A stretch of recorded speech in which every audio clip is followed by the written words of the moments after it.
Sebanyak 5.437 jemaah haji di Sumatera Selatan telah melunasi biaya haji reguler. Kementerian Agama akan kembali membuka pelunasan biaya perjalanan haji reguler tahap 2 pada tanggal 24 Maret hingga 17 April 2025 karena masih terdapat sisa kuota.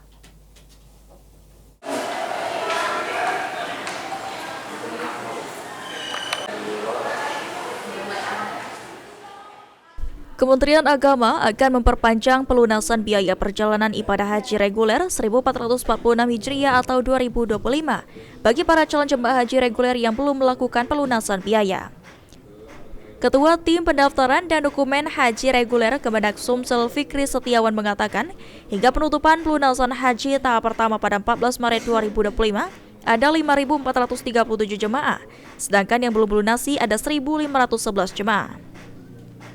Beberapa kendala para jemaah belum melunasi biaya haji karena gagal sistem, yang mana para jemaah belum keluar istitoah haji atau keterbatasan ekonomi.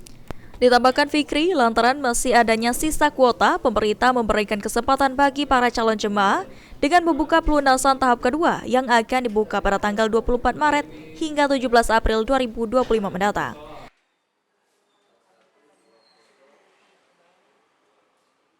Pertama kan sudah ditutup per tanggal 14 Maret 2025 kemarin ya. Untuk tahap pertama ini sampai tanggal 14 itu yang melunasi ada 5.437 jamaah yang melunasi, dan ada yang tidak melunasi itu sekitar 1.511 jamaah. Mungkin yang menjadi kendala jamaah itu belum melunasi yang pertama karena gagal sistem ya. Jadi gagal sistem itu seperti jamaah itu belum keluar istitoahnya, atau jamaah itu menunda untuk melunasi karena keterbatasan ekonomi, mungkin mereka menunda seperti itu. Ada upaya lain nggak Pak untuk para jamaah ini untuk membayar di tahap kedua atau seperti apa?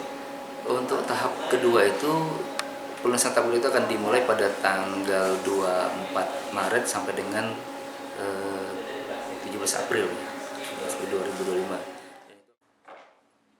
Total kuota jemaah haji reguler Sumsel mencapai 7.012 jemaah. Dengan adanya pelunasan tahap 2, diharapkan seluruh kuota dapat terpenuhi sehingga lebih banyak jemaah yang bisa menunaikan ibadah haji tahun ini. Lutfi Pal TV.